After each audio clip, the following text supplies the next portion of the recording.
일입니다. 지난 6월 17일에 부동산 대책이 나왔죠. 그런데 오히려 더 이게 집값을 못 잡고 있다. 집값이 더 상승하고 있다라는 비판의 목소리 계속 나왔습니다. 그리고 지난 7월 2일에는 문재인 대통령이 직접 나섰습니다. 김현미 국토부 장관 불러서 주택시장 동향과 대응 방안 보고받고 향후 방향 제시했다고 하는데 그만큼 부동산 시장 상황을 심각하게 정부에서 보고 있다는 거겠죠. 그리고 지난 금요일에 7월 10일 70 부동산 대책 또 나왔습니다. 어떤 내용 담고 있고 이게 진짜 영향은 얼마나 줄 것인지 좀 구체적으로 살펴보겠습니다. 한국도시연구소의 최은영 소장과 함께합니다. 어서 오세요. 네, 안녕하십니까. 예, 부동산 대책 나올 때마다 여기저기 인터뷰 많이 하셨잖아요, 그동안. 네, 네. 예, 이번 대책은 어떻게 보셨어요? 이번 대책이 가장 지금까지 대책 중에서 정부의 의지를 분명히 보여준 거라고 생각합니다. 사실은 뭐 정부가 이런 대책을 쓸 수 있다는 걸 몰라서 안 썼던 건 아니고 사실은 뭐 이게 부동산 주택 정책이라는 굉장히 미치는 영향이 많다 보니까 정부가 조금 이런 의지를 가지고 있나 저런 의지를 가지고 있나가 불분명했던 적들이 사실 있었거든요. 근데 이번에는 지금까지 대책 중에서도 강하게 주택 가격을 어떻게든 안정시키겠다라는 강한 의지를 보여준 것이라고 생각합니다. 강한 의지를 보여준 것이다라고 말씀해 주셨습니다. 지금 미는 윤서 딸바보 아빠께서 정책이 나와도 시장 방향성 예측하기가 어렵습니다라고 좀 우려 섞인 말씀해 주셨는데 그동안 그래왔던 것이 사실입니다. 뭐 고강도 정책 나왔다고는 하는데 시장에서는 달리 갔기 때문에. 그런데 지금은 보면은 집 갖고 있을 때, 팔 때, 또 추가로 살 때 내는 세금, 다주택자는 다 올랐다면서요? 네, 그렇죠. 지금은 취득 단계, 그다음에 보유 단계, 양도 단계의 모든 단계에서 다주택자의 경우에 세금 부담을 굉장히 높인 것이 가장 큰 특징이라고 하겠습니다. 710 대책에. 하나씩 좀 구체적으로 보겠습니다. 일단 종부세 최고 세율이 6%였어요. 이 6%는 물론 이제 금액에 따라 달라지는 거지만 차등적으로 이제 올라가는 것이고 높은 금액입니까? 그 세율 자체로 보면은 상당히 높아진 거죠. 3.2%에서 6%로 올라간 거니까 한 2배 정도 뛴 거고요. 근데 뭐 최고 세율뿐 아니라 근데 6%를 적용받는 분은 이게 얼마 없잖아요. 123억 5천만 원이 넘어야 돼요, 시가가. 그러니까 과표로 한 94억 정도고 한 1,000명 미만일 거거든요, 전국에. 그러니까 6%에 해당하는 그 종부세를 내는 사람들은 100억 이상의 주택. 123억 5천만 원이라고 정부가 발표를 했죠. 그런 사람들이 제 주변에는 한 명도 없는 그러니까 것 같은데. 1,000명 미만, 전국에 1,000명 미만인 사람들이 고유율의 세율을 받는 것이고 그다음에 사실은 그럼 실효세율은 한 30억 정도가 되어야 1% 정도가 되는 것 같습니다. 그러니까 이게 지금 발표하는 세율하고 이제 깎아주는 게 많거든요. 지금 종부세 같은 경우에는 뭐 인별로 6억씩 그 깎아주고 그다음에 뭐 공시 가격은 또 기존에 한 10억짜리가 7억으로 깎아주고 그다음에 공정시작 가액 비율이라고 해서 또 깎아주는 비율이 있었고 여러 가지 깎아주는 장치로 사실은 실효세율이 문제였는데 이제 다주택자의 경우에는 30억이면 3천만 원 1%가 그런 의미잖아요. 이제 내년에 그러니까 이제 이거는 세금에 관한 것이기 때문에 다 국회에 법을 통과해야 하는데 세금이 그러니까 세법이 개정되고 나면 이것들이 이제 1% 30억이 넘을 때 시가 30억이 넘을 때는 실효세율 1% 이렇게 생각하시면 쉬울 것 같습니다. 네, 좀 직접적으로 피부에 와닿게 좀 여쭤볼게요. 주택을 두 채를 갖고 있답니다. 그러니까 뭐 마포에 하나, 뭐 강남에 하나 이런 사람들 잘 사는 사람들 중에서 주변에 좀 있는 사람들은 아마 그렇게 갖고 있을 것 같아요. 어떻게 지금 종합부동산세가 많이 올라가게 된 거예요? 그러면? 그러니까 사실 1주택자는 지금 강남의 1주택자는 20억 정도를 가지고 있어도 올해도 100만 원이 안 되거든요. 강남에 한 주택만 갖고 있으면. 1주택자의 경우는 20억인 경우에도 그 종부세가 100만 원이 안 되는 상황이고 그런데 이제 다주택자의 경우에는 내년에는 굉장히 좀 달라지는 게 그러니까 20억짜리 한 채랑 10억짜리 한 채를 가지고 있다. 서울에 두 채를. 30억. 30억이면 3,800만 원을 종합부동산세로 내야 되는 거거든요. 그러면 월간 300만 원 이상의 세금을 내야 되는 거기 때문에 그러니까 다주택자는 지금 올해 이번에 것은 3주택 이상과 그다음에 조정 대상 대상의 2주택 이상자에 대한 대책이거든요. 조정 대상 지역이라 그러면 뭐 서울이라든가 네네. 수도권이라든가 네네. 부산이라든가 이런 곳에 집을 갖고 있는 지역이죠. 사람들. 조정 대상 지역, 투기과열 지역, 투기국 지역을 묶어서 이런 지역들의 집을 2채 이상 가지고 계신 분들은 이제 실효세율이 드디어 1% 30억일 때 3천만 원 이런 시대가 되는 거라고 보시면 될 것 같습니다. 그동안 부동산 대책 낼 때마다 이거 소용없다. 종부세 올려야 된다라는 얘기들 참 많이 했었어요. 네. 그래서 지금 뭐 실효세율로 올리고 그다음에 이제 최대 6%까지 올린다고 했는데 그런데도 불구하고 이렇게 올렸다고 하는데 별 뭐 효과가 없을 거다 이런 전망들도 나오더라고요. 이건 어떻게 보세요?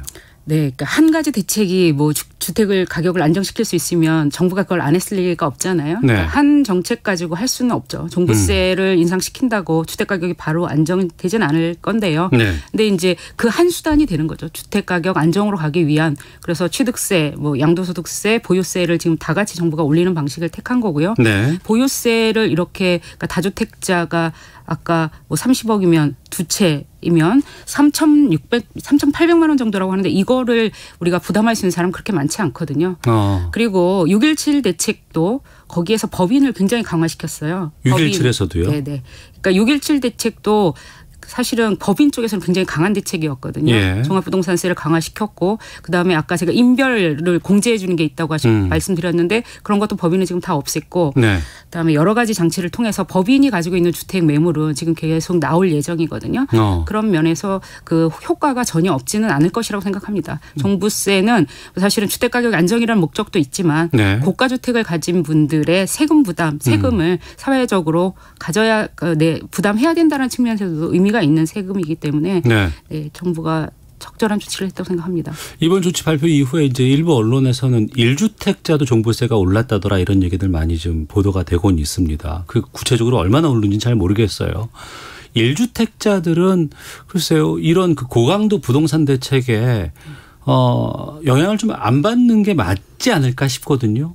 네, 사실은 우리가 착각하고 있는 것 중에 하나는 1주택자 중에는 투기성 수요가 없냐 그런 건 아니거든요. 제가 아는 한 분도 집을 사고 팔고 해서 계속 한 주택으로 늘려가시더라고요. 아 그래요? 네. 그런 부분이 있고 사실 1주택자에 관해서 종부세 폭탄이라는 거는 맞지 않는 게 아까 말씀드렸지만 지금 20억짜리 강남에 있는 30평 아파트의 종부세가 100만 원이 올해 안 되고요.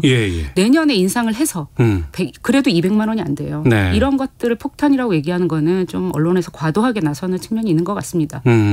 대신에 그러면 한 집에서 오래 산 사람들 30년 40년 동안 나는 한 집에서만 살았다. 하지만 내 주택 가격이 오르는 건 내 의지가 아니었다라고 하는 분들 이분들은 좀 피해가 없을까요? 그게 이제 종합부동산세에 대한 그 언론이 뭐 이해가 부족하거나 혹은 그냥 사실을 무시하시는 거라고 생각하는데요. 30년 40년 사신 분들은 일단 연령이 60세가 넘으시잖아요. 네네. 그러면 40%까지 세액공제를 받으시고요. 그다음에 이제 보유 기간에 따라서도 받아서 최대 지금 정부가 원래는 70%인데 80%까지 세액공제를 하겠다. 그러면 그 말은 세금이 100만 원이면 80만 원 깎아주고 20만 원만 내라는 거거든요. 그건 별로 부담 안 될 것 같은데. 1주택자이시면서 40년 사신 그 고령자들은 거의 걱정 안 하셔도 될 거라고 생각합니다. 오히려 이게 사실 조세 형평성에서 맞나. 나이가 많으면 무조건 깎아주는 게 자산이 많으실 수도 있는데 이런 부분을 저는 좀 고려해야 된다고 생각합니다. 네. 그리고 1주택자에서 요즘에 부동산 뭐 경기가 너무 좋다고 하니 나도 좀 갭 투자해서 다주택자로 가려고 했던 사람들 이분들을 위해서가 아니죠. 이분들을 막기 위해서 취득세도 더 올린다면서요. 네. 사실은 굉장히 강한 세율 인상이라는 느낌은 종부세보다도 오히려 취득세 쪽에서 세게 나온 것 같다고 저는 평가하는데요. 그렇죠? 2주택 이상자의 분들은 지금 8%. 원래 기존에는 1%에서 3%를 가액에 따라서 내던 것을 지금 8% 그다음에 3주택 이상자는 12%라는 사실은 역대 최고 수준의 취득세율 이런 것들은 사실 상상의 범위에 있었거든요. 외국에서는 이렇게 한다고 하더라였는데 정부가 이 취득세율을 강화하는 걸 보면서 제가 아까 굉장히 좀 분명한 사인을 준다고 말씀드렸는데 그렇게 느끼고 있습니다. 네, 그러니까 싱가포르가 집 한 채 처음 살 때는 취득세가 뭐 1%에서 4% 정도라고 하는데 추가로 살 때는 취득세 12%라고 합니다. 이게 이제 수요 억제책의 일환으로 보이는데 우리도 그럼 이런 효과를 지금 기대하고 있다는 거 아니겠어요? 그렇죠. 취득세가 10%가 넘는다라는 건 사실 기대 수익률을 상당히 낮추는 거거든요. 그러니까 뭐 지금 시장에서 기대 수익률이 뭐 5% 6% 이러는데 취득세가 10%가 넘어가면 예. 상당히 기대 수익률을 낮추는 것이기 때문에 투기 수요가 시장에 들어오는 것을 막는 효과가 있을 것이라고 생각합니다. 네, 양도세 얘기도 좀 해보겠습니다. 앞서서도 뭐 단기 매매 말씀, 집 한 채만 가지고 있으면서 단기 매매 한다고 하는데 네. 그럼 이 단기 매매 하시는 분들은 양도세 부담이 크겠네요. 네, 그렇죠. 이제 단기 매매에 관해서 굉장히 정부가 세금을 높이는데요. 예. 2년 미만에 관해서는 60%, 그다음에 1년 미만의 경우에 70%로 예. 상향시킬 예정이라고 합니다. 네, 반응이 어때요? 어떨까요? 지금 이제 사실은 종부세 같은 경우에는 이게 바뀌어야 되고 네. 일단 종합부동산세법이 바뀌어야 되고 그리고 이게 내년 연말이나 되어야 사실은 고지서를 보시기 때문에 고지서를 볼 수 있는 날이 네. 아직 좀 많이 있군요. 남아 있군요. 사실 올해 고지서도 아직 안 나왔지 않습니까? 예. 그러니까 올해도 좀 받으시면 놀라실 정도로 왜냐하면 그 정부가 공시가격 현실화율을 계속 높이고 있었거든요. 예. 그래서 좀 놀라실 텐데 내년에 이제 이 세금이 종합부동산세가 세법이 개정이 돼가지고 적용이 되면 이제 상당하게 좀 충격을 실제로 영향을 느끼실 거라고 생각합니다. 그러면 이번 뭐 지난 6.17 대책 이어서 70 부동산 대책 이후에 집을 많이 갖고 있는 사람들 가장 중요한 게 이거 같은데 집을 내놓을까요? 그거는 제가 이제 분명히 말할 수 있는 건 법인들은 내놓을 것이다. 법인은 지금 정부가 사실은 꼼짝마 하는 정도로 묶어놨거든요. 네. 종부세 같은 경우에도 최고세율이 3주택 이상인 법인에 관해서는 단일세율로 가액과 상관없이 6%를 하는데요. 네. 그러면은 10억이면 6천만 원을 내야 된다는 거거든요. 법인은. 네. 그래서 법인 쪽에서는 주택을 확실히 내놓을 것이라고 예상이 되고 예. 다주택자들 같은 경우에는 본인들이 이제 상황에 따라 다 다르게 하시겠죠. 그리고 가장 유리한 방법들을 할 것이기 때문에 뭐 단언할 수는 없지만 네. 이렇게 예전처럼 만연히 그냥 가지고 있으면 오르는 게 빠르겠다, 오르는 게 더 많겠다라는 생각을 가지기는 힘들 정도로 네. 종합부동산세가 확실히 올랐다라는 생각이 듭니다. 법인에게는 일정 정도 충분한 뭐 반응이 있을 것으로 예상하셨고 다주택의 경우에는 본인이 판단하셔서 뭐 나는 뭐 종부세 내고 버티겠다라고 하면 버티시는 거고 세금 내시는 거고 그렇지 않으면 팔아야 되겠다. 그런데 사실 아까 30억 서울에 두 채면 30억이 되지 않습니까? 요새 예. 집값이 많이 올라서 그런데 3,800만 원, 4천만 원에 가까운 한 달에 300만 원씩을 부담할 수 있는 분들은 많지 않으리라고 생각합니다. 그런 점에서 그 다주택자들 경우에도 이제 종부세가 현실화가 되면 조금씩 매물을 내놓으실 것이라고 생각합니다. 2709님이 방금 지금 이 질문 주셨는데 그래요. 난 주택을 많이 갖고 있는 사람이 있다고 쳐요. 그랬을 때 난 그 돈은 내가 못 내겠다. 다만 임대인에게 이걸 전가하겠다. 그래서 2709님 다주택 보유자 대상으로 종부세를 올리면 임차인에게 임대료를 올려받아서 결국 임차인이 피해를 입게 되지 않을까라는 우려 주셨거든요. 네, 그래서 지금 종부세 내놓는 대책은 사실 세입자 대책과 같이 가고 있다고 생각합니다. 네. 그러니까 전월세 상한제, 그러니까 전월세 상한제와 그다음에 계약갱신 청구권의 도입을 전제로 정부가 이런 그 전체적인 그림을 짜고 있다라는 생각이 되거든요. 네. 그런 면에서 등록임대 4년짜리도 없앤 것이고요. 그런 점에서 세입자 보호에 관해서도 정부가 충분히 고려해야 되겠지만 뭐 지금 정책 전체적인 방향으로는 크게 문제가 되지는 않을 거라고 생각합니다. 전가할 수 없도록 네. 그 정부가 정책을 만들면 되는 거거든요. 그래서 그런 부분에 대해서 고민을 많이 하고 있다고 생각합니다. 전월세 인상률 상한을 이제 새로운 계약에만 적용하는 게 아니라 기존 계약에도 적용하겠다라는 정부가 밝히고 있고요. 5% 상한이 적용이 되는 거거든요. 그래서 임대인들이 마음대로 주택 전월세 가격을 올릴 수 없는 그런 정책을 정부가 같이 추진하고 있다라는 점에서 크게 우려하지 않으셔도 될 것 같습니다. 네. 있는 사람들이 양도세 피하기 위해서 이거 매도하지 않고 자기 자녀들한테 이거 증여하고 막 넘기겠다. 이런 사례가 좀 많이 발생한다고 하는데 이 부분은 어떻게 보세요? 그 부분에 관해서는 오늘 정부 대책이 벌써 나오고 있는 것 같은데요. 아, 그래요? 네. 증여 취득세를 상당한 비중으로 올리겠다. 12%까지 올리겠다라는 방안을 이제 오늘 발표를 하고 있습니다. 예.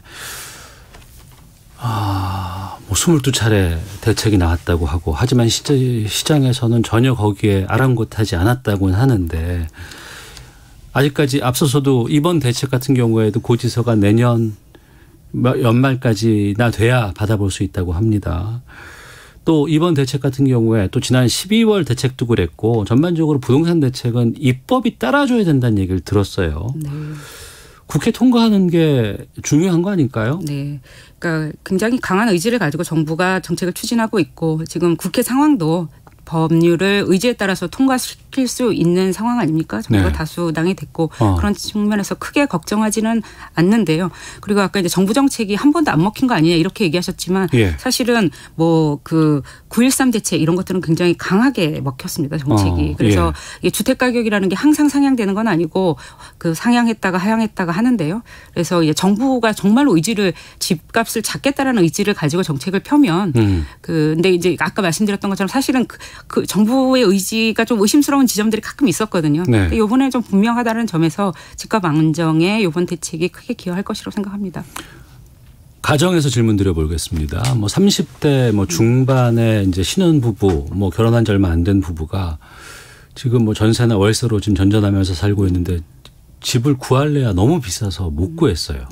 그동안은 그래도 뭐 대출 막 끌어모아서라도 집을 샀었어야 되는 게 아닌가라는 후회를 하시는 분들도 많이 있었다고 합니다. 그럼 이번 대책으로 지금 공급 대책 같은 것들은 좀 별로 없는 것 같은데 기다려야 돼요? 아니면 이분들이 좀 혜택을 볼 수 있는 여지는 없습니까?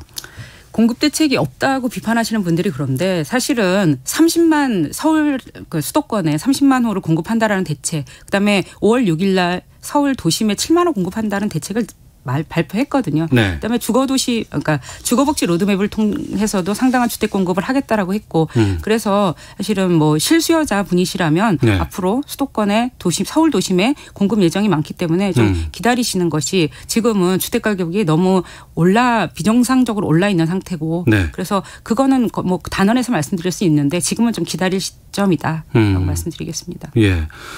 너무 부동산 대책이 많지 않냐. 차라리 그냥 시장에다 맡겨라라는 지적도 나오고 있어요. 네. 그거는 그럴 수가 없는 거죠. 집이라는 건 누구나 살아야 되는 것이고 주거권이라는 측면에서 주거복지라는 건 정부가 그 헌법에 국민의 주거권을 보장해야 될 의무가 헌법에 명시되어 있는 것이어서요. 정부가 시장에 맡겨놓는 나라는 어디에도 없고 그럴 수 없을 것이라고 생각합니다. 네.